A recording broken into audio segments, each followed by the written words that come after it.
ప్రత్యేకించి ఈ దినము ప్రభా మిమ్మల్ని జ్ఞాపకం చేసుకోవాల్సిన అవసరము ఎందుకు వచ్చిందో ఆ విషయాలన్నీ కూడా ఒకసారి మేము జ్ఞాపకం చేసుకోవడానికి మీరు మాకు సహాయపడుతున్నామని వాక్యం ద్వారా నిలబడే ఉన్న నాతో కూర్చున్నటువంటి ప్రజలందరితో మా అందరితో కూడా మీరు మాట్లాడుతున్నామని వాక్యమైన దేవా మీరు ప్రభా మీరు మాతో మీ మెలనైన స్వరాన్ని వినిపింపచేయమని ప్రార్థన చేసుకుంటున్నాం. ఇక్కడ నిలబడడానికి మాత్రం కూడా అర్హత లేనటువంటి నన్ను కూడా మీరు జ్ఞాపకం చేసుకోండి. బలహీనుడును, చేతి కాని వాడును, ఎన్నిక లేని వాడును, మీ కృప చొప్పున మీ దయ చొప్పున నన్ను జ్ఞాపకం చేసుకోనండి. పరలోకం నుండి మీ యొక్క ఆత్మ సహాయం కోరుకుంటూ ఉన్నాము ప్రభా. మీ యొక్క అభిషేకమును కోరుకుంటూ, మీ యొక్క కృపనే కోరుకుంటూ, మీ బలిష్టమైన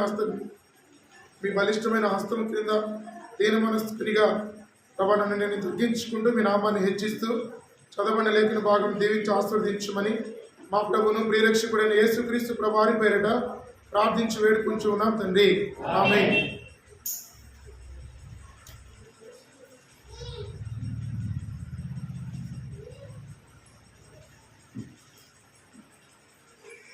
ఈరోజు ప్రపంచమంతా కూడా అందరికీ తెలిసినట్లుగానే గుడ్ ఫ్రైడే అంటే మంచి శుక్రవారం అని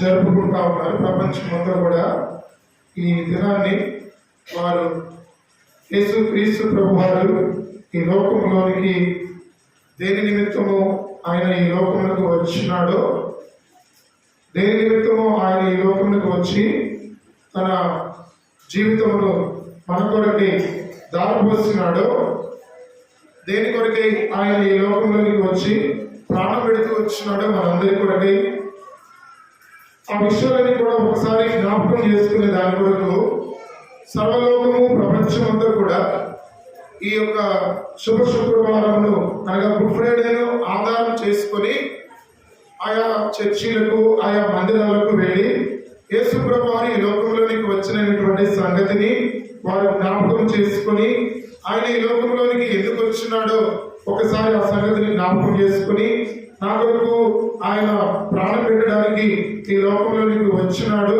నా కొరకు ఆయన సిలువలో మరణించినాడు, నా కొరకు ఆయన దెబ్బలు తింటూ వచ్చినాడు, నా కొరకు ఆయన ప్రాణం పెడుతూ వచ్చినాడని కొంత సమాచారం తెలుసుకొని, ఆ సమాచారం తెలుసుకున్నటువంటి వ్యక్తులుగా కొంత హృదయంలో బాధపడి, కొంత ఆవేదన పడి, కొంత ఆతృత పడి, నా కొరకు యేసు ప్రభువు చనిపోయాడా, నా కొరకు ఆయన సిలువలో మరణించినాడా, నా కొరకు భూమి మీద అనేకమైన హింసలు పొందుతూ వచ్చినాడా, నా కొరకు 2026 సంవత్సరాల క్రితమే ఆయన ఈ లోకంలోనికి ఆయన జన్మించినాడు, అక్కడ నుండి 33.5 సంవత్సరములు ఆయన జీవించినాడు, లేఖనముల ప్రకారము సిలువలో మరణించినాడు, లేఖనముల ప్రకారము మృతి పొందుతూ వచ్చినాడు. అంతవరకు మనందరికీ తెలిసిందే.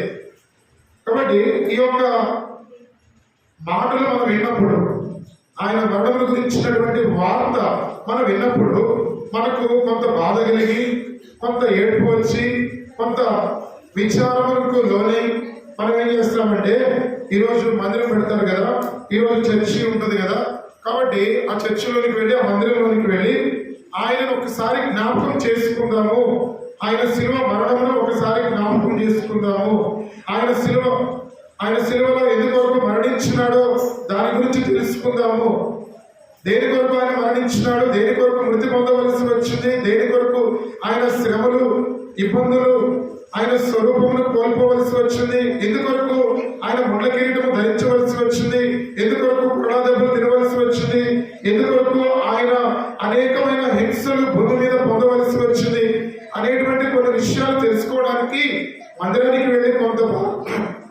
కొంత తెలుసుకొని దానిని బట్టి దేవుడిని ఆరాధిద్దాము, దానిని బట్టి దేవునికి స్తుతులు చెల్లిద్దాము, దానిని బట్టి దేవునికి నా హృదయంలో కొంత కృతజ్ఞత అర్పణ ఉంది, కృతజ్ఞత స్తుతులు చెల్లించే విధముగా నేను దేవుని మందిరానికి వెళ్ళి దేవుని ప్రజల మధ్య ఆయన శిలువ మరణను జ్ఞాపకం చేసుకొని, ఆయన శ్రమలను జ్ఞాపకం చేసుకొని, ఆయనతో అనగా దేవుని ప్రజలతో నేను నా బాధను, నా విచారమును అక్కడ వ్యక్తపరుస్తూ ఉంటాను అనేటువంటి ఒక చిన్న కాన్సెప్ట్తో, ఒక చిన్న ఆలోచనతో దేవుని మందిరానికి వచ్చినాను.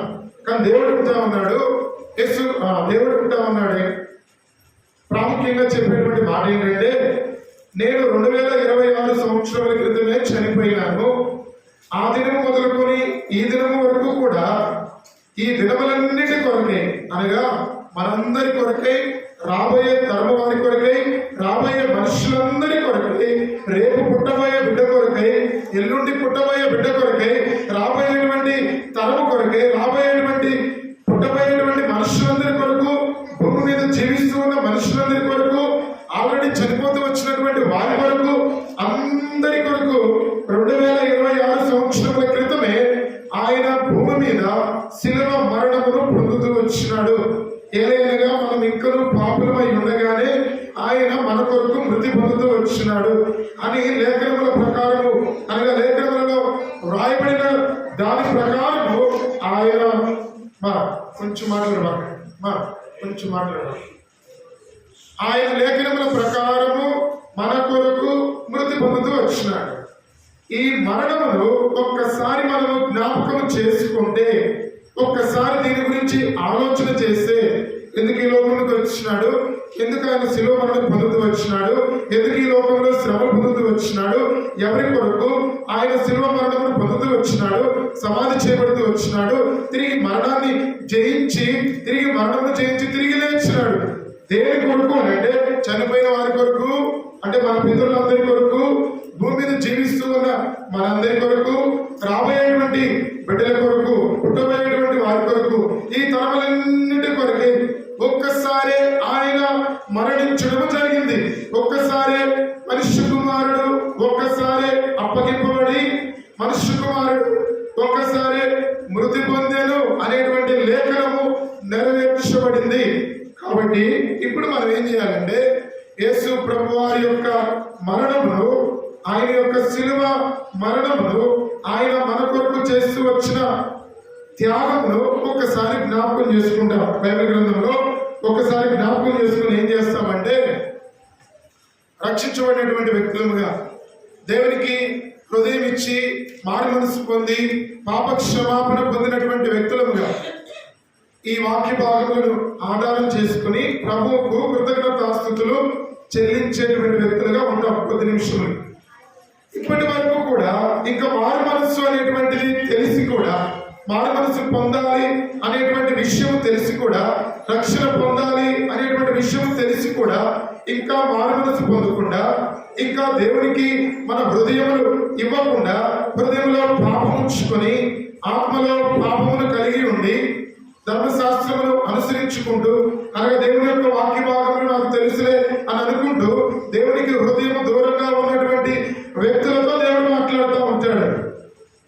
ఎవరైతే దేవునికి దూరంగా ఉంటా ఉన్నారో, ఎవరైతే లోకంలో కలిసి తిరుగుతూ ఉంటా ఉన్నారో, ఎవరైతే పాపములకు దాసులుగా ఇంకా ఉంటా ఉన్నారో, ఎవరైతే అబద్ధములతోనూ, ఎవరైతే వ్యభిచారములతోనూ, ఎవరైతే జారత్వములతోనూ, ఎవరైతే పాపములతోనూ ఉంటా ఉన్నారో, అటువంటి వ్యక్తుల కొరకు దేవుడు ఏనాడో, అనగా 2026 సంవత్సరాల క్రితమే ఆయన మరణించినట్లుగా లేఖనములు, బైబిల్ గ్రంథం మనకు చెప్తా ఉంది. ఒకవేళ ప్రభువుకి మీరు ఇంకా ప్రభువుకి మీ హృదయం కనుక ఇవ్వకపోతే, ఇవ్వడం అని అంటే, యేసు ప్రభా నీవే నిజమైన దేవుడువు, నీవు ఈ లోకంలోకి వచ్చి నా కొరకు శిలువ మరణము ఎందుకు పొందావంటే, నేను ఈ పాపలోకంలో నుండి, ఈ పాపము నుండి నన్ను విడిపించడానికి, ఈ అంధకారం నుండి నన్ను విడిపించడానికి నా కొరకు మరణించావు, మృతి పొందినావు, శిలువ మరణం పొందినావని నేను గ్రహిస్తూ ఉన్నాను. కాబట్టి ముందు వాక్య భాగంలో మనం చూసే కొలది, మీకు ఎవరైతే హృదయం ఇవ్వకుండా, మారు మనసు పొందకుండా, ఆచారంగా అలవాటుగా దేవుని మందిరానికి వస్తూ పోతూ ఉన్నటువంటి వ్యక్తులు ఎవరైతే ఉన్నారో, అటువంటి వారు కొద్దిగా ఆలోచన చేయండి. దేవుని వాక్యమును ఆధారం చేసుకుని కొద్ది భాగములలో ఒక 15 నిమిషాలు వాక్యం చదువుతూ ఉన్నప్పుడు కొద్ది నిమిషాలు ఆలోచన చేయండి. ఈరోజు గుడ్ ఫ్రైడే సందర్భంగా మందిరానికి వచ్చాం కాబట్టి, దేవునికి నా హృదయం ఇవ్వడానికి నేను వచ్చాను అని హృదయంలో తీర్మానం చేసుకుంటే, వాక్య భాగమును ఆధారం చేసుకుని, వాక్యం మీకు అర్థమైన దానిని బట్టి ప్రభువుకు మీ హృదయం ఇవ్వడానికి, అనగా మారు మనసు పొందడానికి, రక్షణ పొందడానికి, ఆయన రక్తంలో మీ ప్రతి పాపము కడిగి వేసుకోవడానికి చిన్న తీర్మానం చేసుకుని వాక్యముల గురించి కొంత ఆలోచన చేయండి. ఇప్పుడు యెషయా గ్రంథం 53వ అధ్యాయంలో యెషయా ప్రవక్త ఈయన ఒక ప్రవక్త. ఈ ప్రవక్త అనేటువంటి వ్యక్తి ఏం చేస్తూ ఉంటాడంటే పాత నిబంధన గ్రంథంలో, పాత నిబంధన కాలంలో డైరెక్ట్ గా దేవుని దగ్గర నుండి సమాచారాన్ని మనకు తెలియజేసేటువంటి వారు ప్రవక్తులు. వారిని ప్రవక్తలను పిలుస్తా ఉన్నారు. వారు డైరెక్ట్ గా దేవుడు మనతో డైరెక్ట్ గా కొన్నిసార్లు మాట్లాడలేనప్పుడు ఈ యొక్క ప్రవక్తలు దేవుని దగ్గర నుండి కొన్ని విషయాలను తెలుసుకొని దేవుడు ఏదైతే వారికి బయలుపరిచినాడో, దేవుడు ఏదైతే వారికి చెప్పినాడో ఆ వాక్య భాగములను, ఆ యొక్క ప్రవచన భాగములను, ఆ లేఖనములను ఆ పాత నిబంధన కాలంలో ప్రజలందరికీ కూడా తెలియపరిచేటువంటి వారు. కాబట్టి ఆ తెలియపరచబడినటువంటి వాక్య లేఖనములు ఈ బైబిల్ గ్రంథంలో కూడా ఉన్నాయి. కాబట్టి ఇవి మనం తెలుసుకుంటా ఉన్నాము. ఆయన ఏం చెప్తా ఉన్నాడు? యెషయా ప్రవక్త అనేటువంటి ఆయన దేవుని దగ్గర నుండి తెలుసుకున్నటువంటి విషయాలు ఏమి తెలుసుకున్నాడు?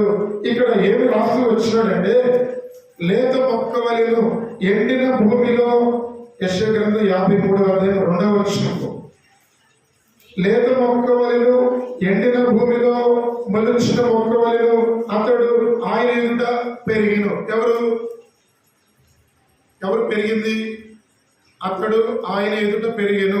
ఎండిన భూమిలో లేత మొక్క వలెను మొలిచిన మొక్క వలెను, లేత మొక్క వలెను ఎండిన భూమిలో మొలిచిన మొక్క వలెను అతడు ఆయన ఎదుట పెరిగెను అనగా ఇక్కడ దైవత్వము ఏమి జ్ఞాపకం చేయబడతా ఉందంటే దేవుని యొక్క కుమారుని సారూప్యంలోనికి ఉన్న ఆయన యొక్క కుమారుడు ఆయన ఎదుట పెరిగిన దేవుని దగ్గర తన ప్రియమైన కుమారుడు అనగా యేసుక్రీస్తు ప్రభువారు ఎండిన భూమిలో మొలిచిన మొక్క వలెను, లేత మొక్క వలెను ఆ దేవుని ఎదుట పెరుగుతూ వచ్చినాడు. అంతేకాకుండా ఆయన గురించి ఈ ప్రవక్త ఏం చెప్తా ఉన్నాడంటే ఆయన ఒక దినమున భూమి మీదకి వస్తాడు. వచ్చిన తర్వాత ఆయనకు స్వరూపమైన సొగసైనను ఉండదు. మనం అతను చూసి అపేక్షించినట్లుగా ఆయన స్వరూపం లేదు. ఈ లోకంలో మనుషుల చేత తృణీకరింపబడిన వాడుగా, మనుషుల వలన విసర్జింపబడిన వాడిగా, వ్యసనాక్రాంతుడిగా, వ్యాధిని అనుభవించేవాడిగా, మనుషులు చూడనల్లని వాడిగా ఉంటాడు. ఆయన యేసు ప్రభువుగా ఈ లోకంలోకి వస్తాడు. వచ్చిన తర్వాత ఆయన శిలువను పొందనంతగా తగ్గించుకుంటాడు. ఆయన మన అతిక్రమ క్రియలను బట్టి గాయపరచబడతాడు, మన దోషములను బట్టి నలుగొట్టబడతాడు, మన సమాధానార్థమైన శిక్ష అతని మీద పడతా ఉంది. అతడు అనగా యేసు ప్రభువు పొందిన దెబ్బల చేత మనకు స్వస్థత కలుగుతూ ఉంది అని ఈ ప్రవక్త ఇక్కడ చెప్పడం జరుగుతూ ఉంది. అతడు పొందిన దెబ్బల చేత మనకు స్వస్థత కలుగుతూ ఉంది. ఆత్మీయంగా చూస్తే ఆత్మీయంగా స్వస్థత లేనటువంటి వారము, పాప రోగము కలిగినటువంటి వారము, పాప రోగము ఎవరు కూడా మన జీవితంలో నుండి తీసివేయలేనటువంటి వ్యక్తులు ఉన్నారు. పాప రోగము మన జీవితంలో నుంచి అది మనల్ని వదిలి విడిచి పోవడం లేదు. ఆ పాప రోగము పోవడానికి, ఆ రోగం నుండి స్వస్థపరచడానికి ఏదైనా పాపము వలన వచ్చే జీతము మరణము.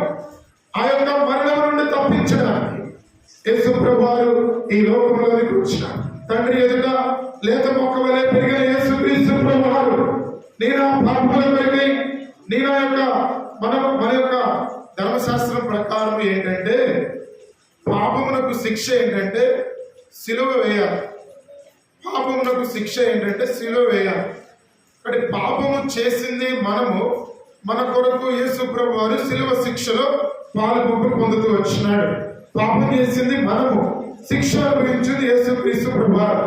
మనకు బదులుగా ఆయన సిలువ శిక్షను అనుభవిస్తూ వచ్చినాడు. అంటే మనకు రావాల్సిన శిక్ష అంతటినీ కూడా ఏదైనా పాపము వలన వచ్చే జీతము మరణము, ఆ మరణము యేసు ప్రభువారు పొందుతూ వచ్చినాడు. ఆ మరణము యేసుక్రీస్తు ప్రభువారు అనుభవిస్తూ వచ్చినాడు. ఆ మరణము ఎంత చేదుదో, ఆ మరణము ఎంత భయంకరమైనదో, ఆ మరణము ఎంత ఆయన చివరకు ఆ మరణం యొక్క ఆ పాత్రను ఆయన తాగలేకపోతా ఉన్నాడు.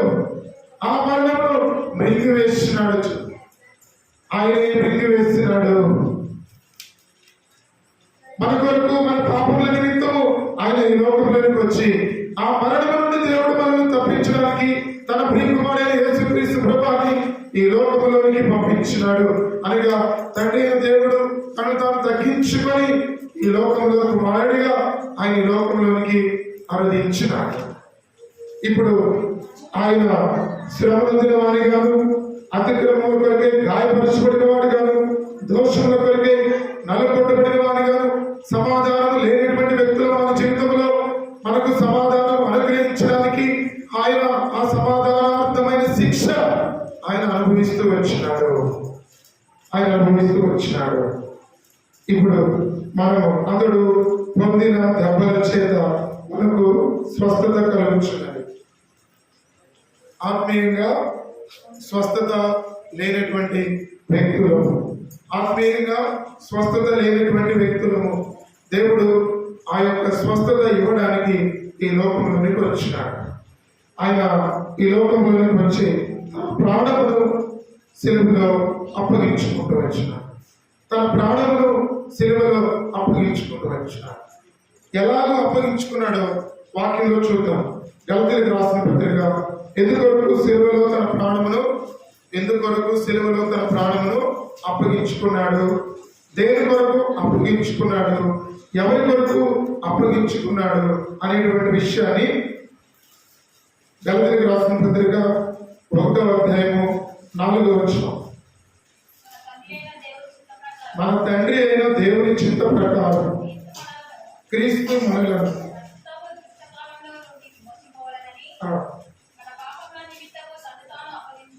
మన పాపముల నిమిత్తము తను తాను దేని కొరకు అప్పగించుకున్నాడు చెప్పాలి. చదువుతూ వచ్చిన కదా అందరూ చెప్పాలి. అక్కడే ఉంది కదా, దేని కొరకు అప్పగించుకున్నాడు. ఎవరు అప్పగించుకుంది ఎవరు చెప్పాలి. ఎవరు? యేసు ప్రభు. గట్టిగా చెప్పాలి. అప్పగించుకుంది ఎవరు? యేసు క్రీస్తు ప్రభు. దేని కొరకు అప్పగించుకున్నాడు? మన పాపముల నిమిత్తం. కాబట్టి మన పాపముల నిమిత్తము తాను అందుకొరకే ఆయన ఈ లోకంలోనికి వచ్చినాడు. ఈ సంగతి చాలా క్లియర్ గా ఉంది. ఎందుకొరకు ఆయన ఈ లోకంలోనికి వచ్చినాడంటే మన పాపముల నిమిత్తము తాను అప్పగించుకున్నాడు. మనము మన జీవితంలో పాపము కలిగిన వారు. పాపం అనగా ఏంటి? ఆజ్ఞ అతిక్రమమే పాపం. దేవుని మాట వినకపోవడమే పాపం. ఆజ్ఞ అతిక్రమమే పాపము, దేవుని మాట వినకపోవడే పాపం. కాబట్టి ఈ పాపము సర్వసాధారణంగా డబ్బులిచ్చి కొనుక్కుంటే పోదు. ఈ పాపం పోవాలంటే ఆత్మీయ జీవితంలో స్వస్థత లేని వారిగా ఉన్నాము, మరణము కలిగి ఉన్నాము, మరణ భయం చేతో ఉన్నాము, ఆత్మీయంగా స్వస్థత లేని వారిగా ఉన్నాము. ఈ ఆత్మీయ స్వస్థత కలిగే దాని కొరకు, ఆత్మీయంగా మనకు స్వస్థత దేవుడు అనుగ్రహించే దాని కొరకు, మన జీవితంలో ఉన్నటువంటి పాప రోగమును ఆయన తీసివేసే దాని కొరకు ఆయన ఈ లోకంలోనికి వచ్చి వారి పాపముల నిమిత్తము, వారి రోగముల నిమిత్తము, వారి అపరాధముల నిమిత్తము నన్ను నేను సిలువకు అప్పగించుకుంటాను అని చెప్పినాడు.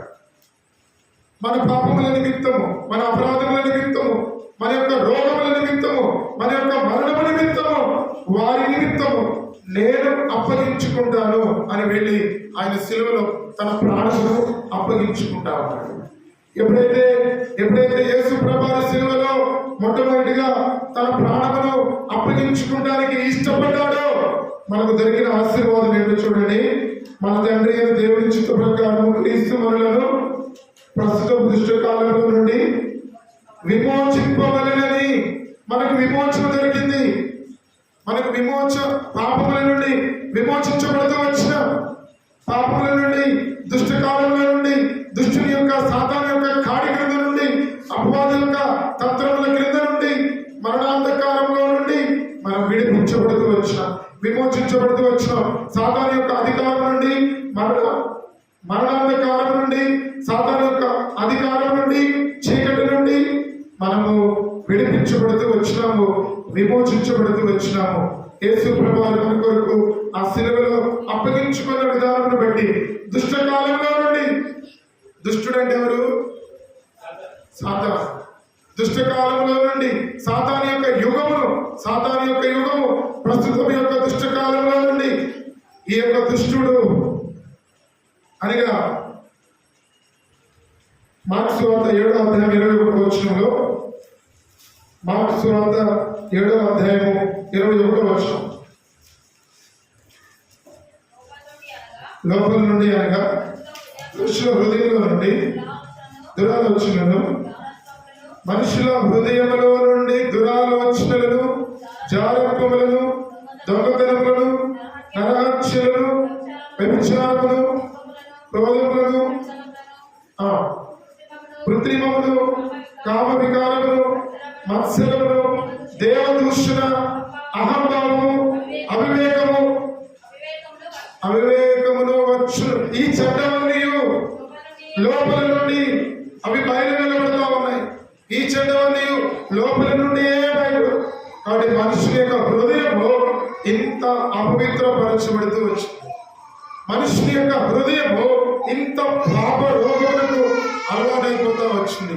ఎంత పాప రోగం, దురాలోచనలను, నరహత్యలను, వ్యభిచారములను, కామక్రోధములను, లోపములను, మత్సరములను, దేవదూషణ చేయడము, అహంభావమును, అవివేకమును, ఈ చెడ్డవన్నీ అని రాయబడుతూ ఉంది.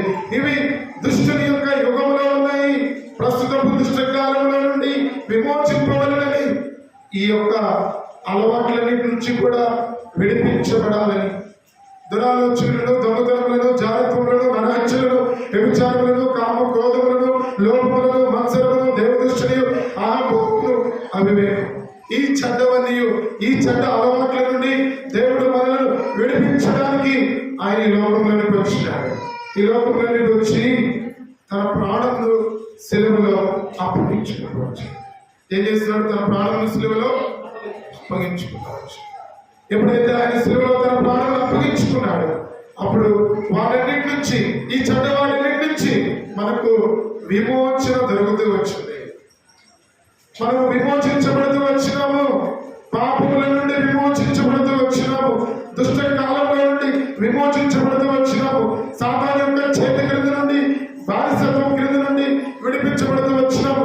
చెడ్డ ఆలోచన నుండి విడిపించబడుతూ వచ్చినాము.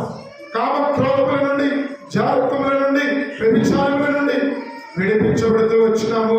వాటి కొరకే, వాటన్నిటి నుంచి విడిపించడానికి, ఆ పాపముల నుండి విడిపించడానికి యేసు ప్రభువారు ఈ లోకంలోకి వచ్చి ఆయన తాను సిలువలో అప్పగించుకున్నాడు. అర్థమైందా?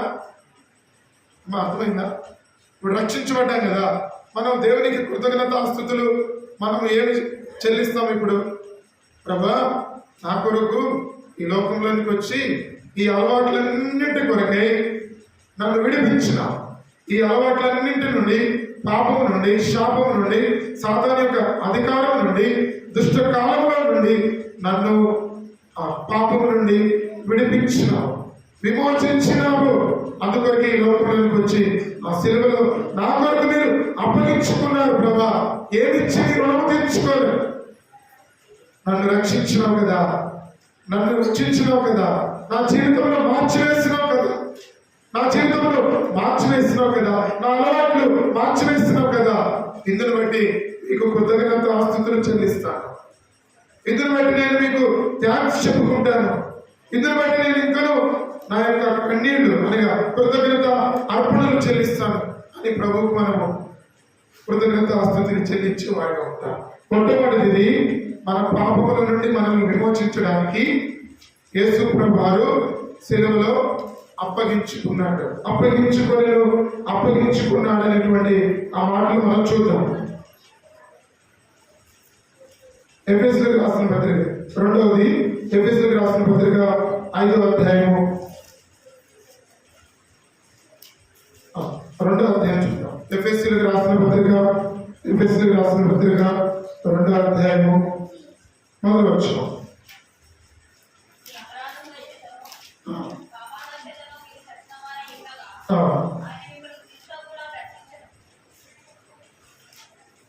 ఆయన క్రీస్తుతో కూడా బ్రతికించాడు. 5వ వచనం చూడవు, 5వ అధ్యాయము 2వ వచనం.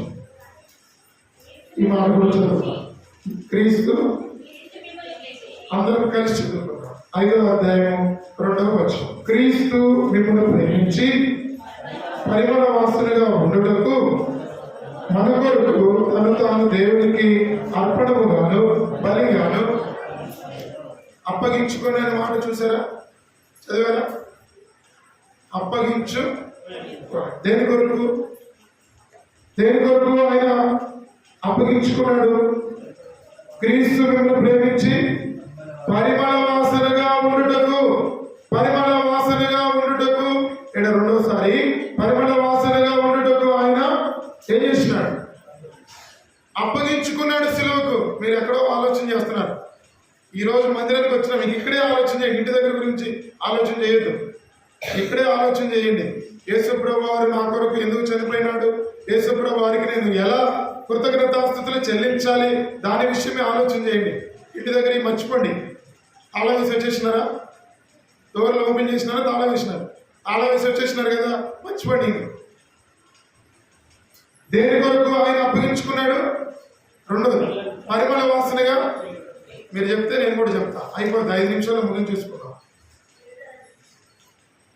పరిమళ వాసనగా ఉండుటకు దేవుడు మన కొరకు తన ప్రియకుమారుడైన యేసు ప్రభువుని లోకంలోనికి పంపించుట ద్వారా ఆయన క్రీస్తు మిమ్మల్ని ప్రేమించి ఆయన మనల్ని ప్రేమించి ఏం చేస్తున్నాడంటే మనలను పరిమళ వాసనగా చేయడానికి ఆయన శిలువలో అప్పగించుకున్నాడు. పరిమళ వాసనగా చేస్తూ వచ్చినాడు. ఇంతకుముందు మన జీవితం ఎలా ఉంది? దుర్గంధముతో, పాపముతో, దుర్గంధముతో నిండిపోయిన జీవితం. అపరాధముల చేత, పాపముల చేత చచ్చిపోయినటువంటి జీవితము. అపరాధములే తల మీద మొదలుకొని అరికాల మొదలుకు చూస్తే అపరాధములే ఉన్నాయి. అపరాధముల చేత, పాపముల చేత చూడడానికి బ్రతికే ఉన్నాం, కానీ పైకి బ్రతికే ఉన్నాము, కానీ ఆత్మీయ జీవితంలో చచ్చిన వారిగా ఉన్నాము. అపరాధముల చేత, పాపముల చేత చచ్చిన వారిగా ఉన్నాము. చచ్చిపోయిన మనలను ఆత్మీయంగా చచ్చిపోయిన మనలను క్రీస్తుతో ఆయన బ్రతికించినాడు. చనిపోయిన మనలను క్రీస్తుతో కూడా బ్రతికించినాడు.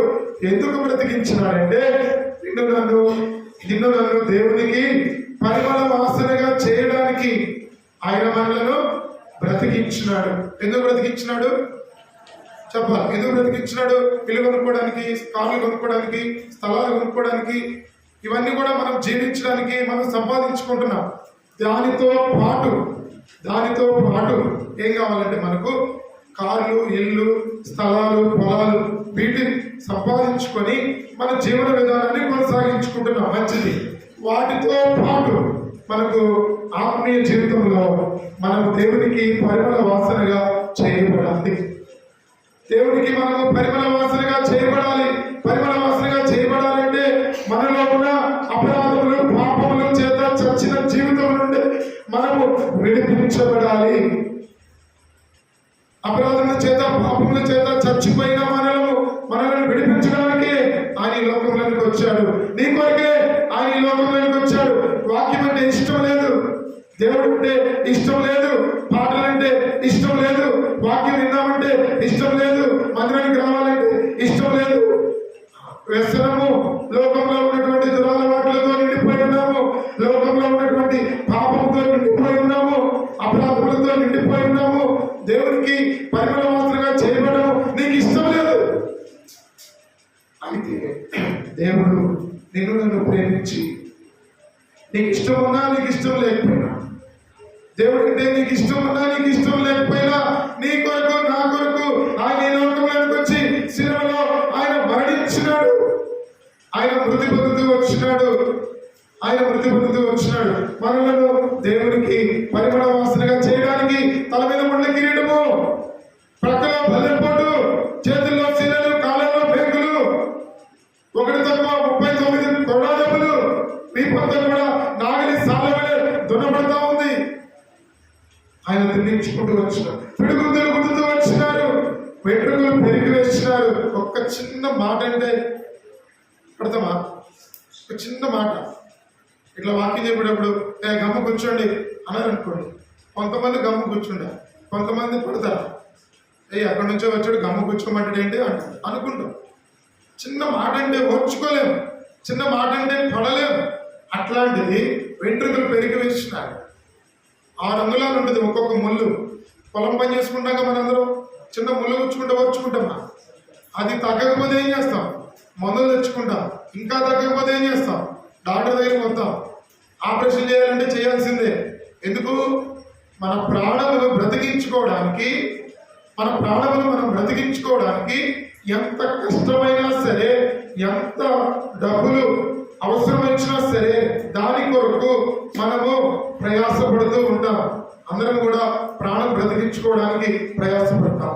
కానీ ఈ దేవుడు యేసు ప్రభువారు ఆయన ప్రాణమును మరణముకు అప్పగించుకోవడానికి నిన్ను బట్టి నన్ను బట్టి ఆయన ఏమాత్రం కూడా దానిని ప్రియమైనదిగా ఇష్టమైనదిగా ఎంచుకోలేదు.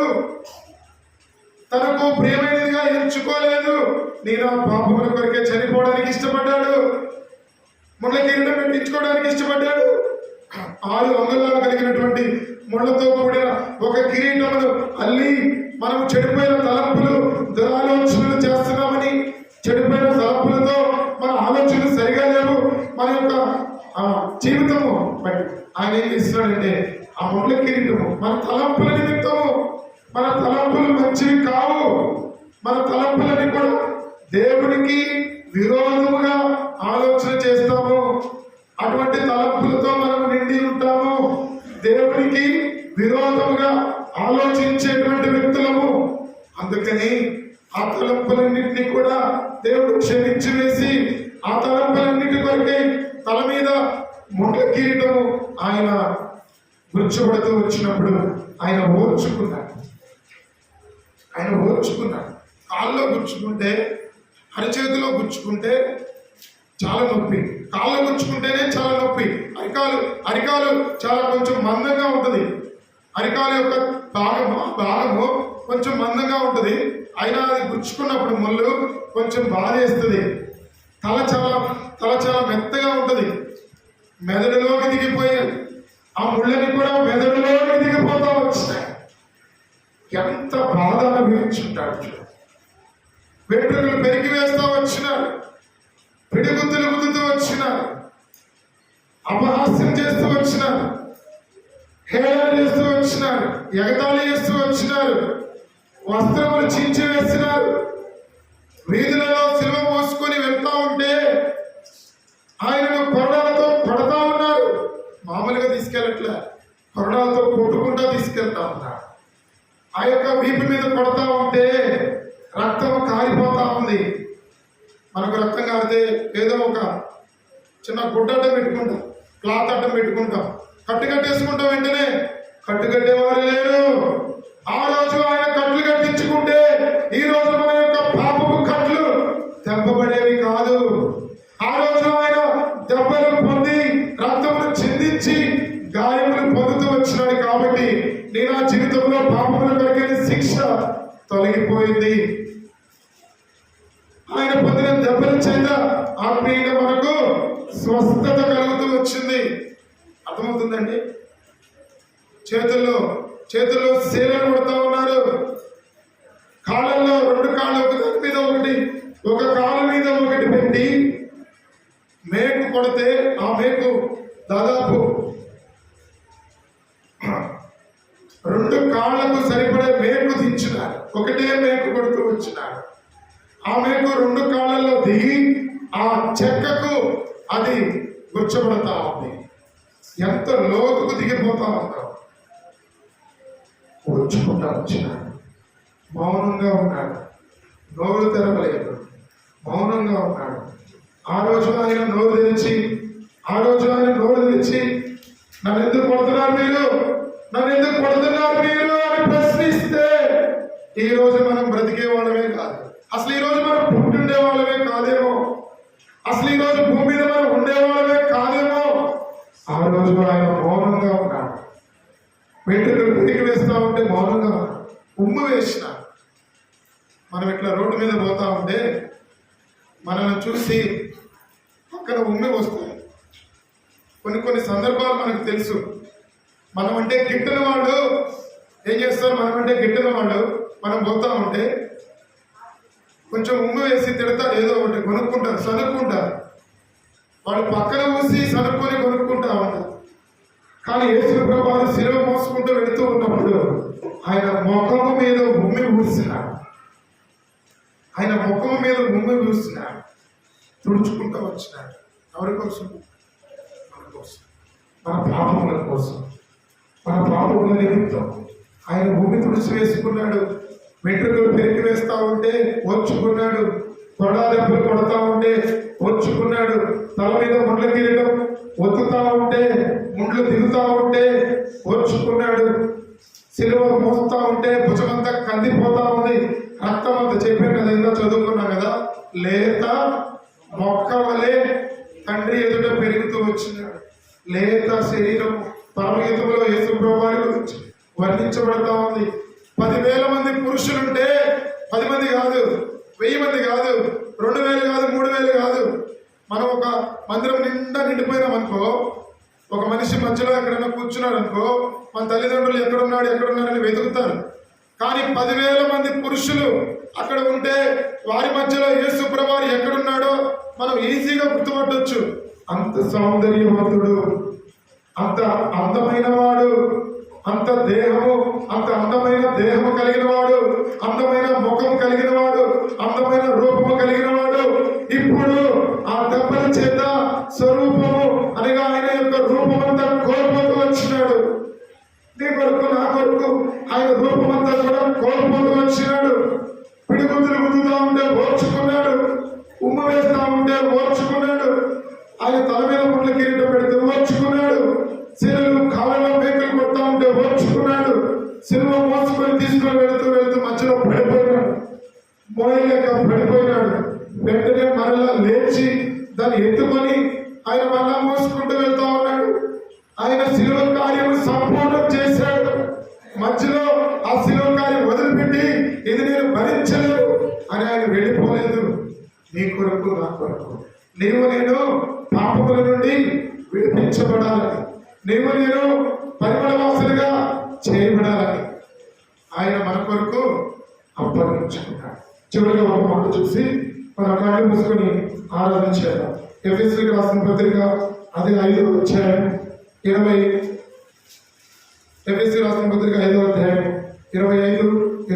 వచ్చిన కలిసి చూడండి.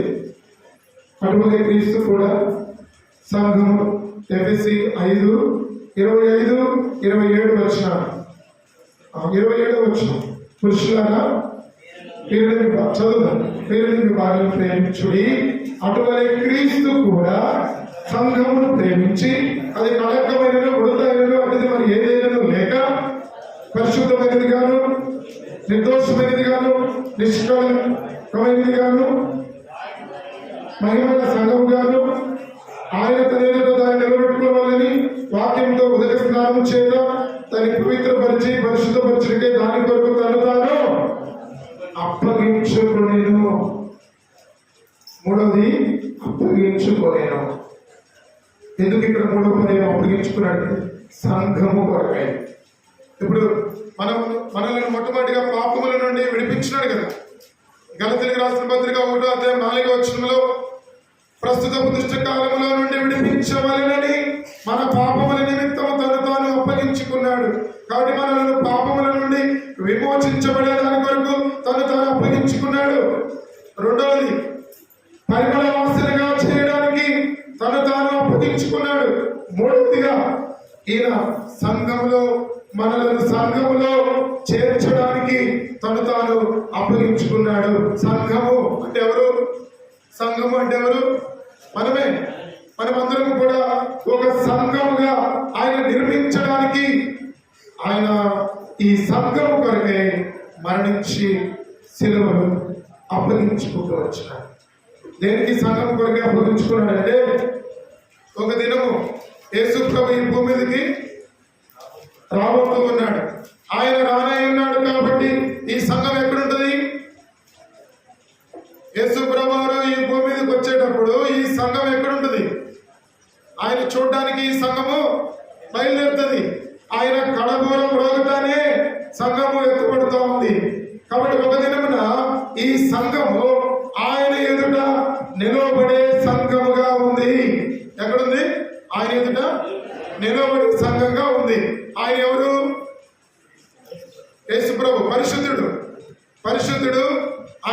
పాపం లేదు, ఆయనలో కళంకం లేదు, మచ్చ లేదు, డాగు లేదు, ముడత లేదు, ఇట్టిది మరి ఏది కూడా ఆయనలో లేదు. పిలాతు అంటాడు, ఆయనలో ఏ పాపము లేదు, ఆయనలో ఏ కపటము లేదు, ఆయన ఏ దోషము నాకు కనపడటం లేదని ఆయన చేతులు గడిగి వేసుకుంటాడు పిలాతు సిలువకు అప్పగించుకునేదానికి ముందుగా. కాబట్టి ఆయన పరిశుద్ధుడు కదా, ఆ పరిశుద్ధుని ఎదుట ఒక దినం ఈ సంఘము నిలవబడిపోతా ఉంది. ఎలా నిలబడాలి? ఈ సంఘం కూడా పరిశుద్ధమైన సంఘముగా ఆయన ఎదుట నిలబడాలి. ఈ సంఘం కూడా ఆయన ఎదుట నిలబడేటప్పుడు పరిశుద్ధమైన సంఘముగా, నిర్దోషమైన సంఘముగా, నిష్కలంకమైన సంఘముగా, మచ్చ లేకుండా, ముడత లేకుండా, డాగు లేకుండా, కలంకం లేకుండా, అటుది మరి ఏది కూడా లేకుండా ఉండేటువంటి సంఘము ఆయనకి ఇష్టము. ఉండేటువంటి సంఘము ఆయనకి ఇష్టము. ఆ దినము ఆయన ఎదుట ఈ సంఘము నిలబడే దాని కొరకై ముందుగానే ఆయన సిలువలో ఈ సంఘము కొరకు అప్పగించుకున్నాడు. అర్థమైందా? ఈ సంఘం కొరకు ముందుగానే ఆయన సిలువలో అప్పగించుకున్నాడు. ఎందుకంటే ఈ సంఘంలో మనం చేర్చబడాలని, ఈ సంఘంలో మనం ఉండాలని, ఈ సంఘంలో దేవుని ఆరాధించాలని, ఈ సంఘంలో దేవుని స్తుతులు చెల్లించాలని, ఈ సంఘంలో రక్షణ పొందాలని, ఈ సంఘంలో ఆరాధన చేయాలని, ఈ సంఘంలో మనం కలిసి ఉండాలని దేవుని యొక్క ఉద్దేశము అయ్యో. కాబట్టి ఈ సంఘము ఒక దినమున ఆయన ఎదుట నిలబడే సంఘముగా ఉంది. ఆయన ఎదుట నిలబడేటప్పుడు ఈ సంఘము పరిశుద్ధమైన సంఘంగా ఉండాలని, నిర్దోషమైన సంఘంగా ఉండాలని ఆయన ఏం చేస్తున్నాడంటే 2026 సంవత్సరాల క్రితమే అనగా ఈ యొక్క గుడ్ ఫ్రైడే దినాన, అనగా మంచి శుక్రవారం అని మనం అనుకున్నాం. ఈ దినాన ఆయన సిలువలో సంఘము కొరకై అప్పగించుకున్నాడు. 3 విషయాలు చూస్తున్నాం కదా. బైబిల్ మూసే 3 విషయాలు చూసుకున్నా. మొట్టమొదటిది, ఎక్కడి నుంచి విడిపించబడుతూ వచ్చినాం? పాపముల నుండి విడిపించబడుతూ వచ్చినాం. దాని కొరకు దేవుడు అనగా యేసుక్రీస్తు ప్రభువారు అప్పగించుకున్నాడు. రెండవది, పరిమళ వాసనగా చేయబడడానికి దేవుడు అనగా యేసు ప్రభువారు అప్పగించుకున్నాడు. ఎక్కడ అప్పగించుకున్నాడు? సిలువలో అప్పగించుకున్నాడు. మూడవదిగా, సంఘముగా మనల్ని చేర్చడానికి, సంఘములో మనము కలిసి ఉండడానికి, సంఘము ఆయన ఎదుట ఒక దినమున ఆయన రాబోతూ ఉన్నాడు. ఈ సంఘము ఆయన ఎదుర్కొనే సంఘముగా ఉంది కాబట్టి ఒక దినమున ఆయన ఎదుట నిలబడే సంఘంగా ఉండాలి కాబట్టి ఈ సంఘం కొరకు ఆయన అప్పగించుకుంటాడు. 3 పర్యాయములు అప్పగించుకున్న విధానాన్ని చూసినాం. ఇప్పుడు మనకి ఏమనిపిస్తా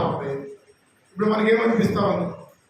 దేవునికి కృతజ్ఞతాస్తుతులు చెల్లించాలని హృదయంలో అనిపిస్తా ఉందా? ఏదైతే మన హృదయంలో అనిపిస్తా ఉందో అది నోటి ద్వారా బయటికి చెప్పేసి, అందరం కళ్ళు మూసుకున్న తర్వాత నోటి ద్వారా హృదయంలో ఏదైతే మనం అనుకున్నామో అది నోటి ద్వారా పలకండి. ఒకరి తర్వాత ఒకళ్ళు కృతజ్ఞతాస్తుతులు ప్రభు చేసిన కార్యం కొరకై, శిలువ కార్యం కొరకై, ప్రభు నా కొరకు ఈ శిలువ కార్యంలో ఈ విధముగా మీరు అప్పగించుకున్న దాన్ని బట్టి నా జీవితము మార్చబడింది. నేను పాపం నుంచి విడిపించబడ్డా, పరిమళ వాసనగా చేయబడ్డా, సంఘముగా కట్టబడుతూ వచ్చిన. దీని కొరకే మీకు కృతజ్ఞతాస్తుతులు చెల్లించుకుంటున్నామని ప్రభువును మనం ఆరాధించాం. కొద్ది నిమిషంలో ప్రభువుకు మన కృతజ్ఞతాస్తుతులు చెల్లించేవాడు. మోకరించాడు. అందరూ కలిసి మోకరించాడు. ఒక సహోదరుడు తర్వాత ఒక సహోదరి, ఒకరి తర్వాత ఒకరు మనకు వచ్చినటువంటి మాటలే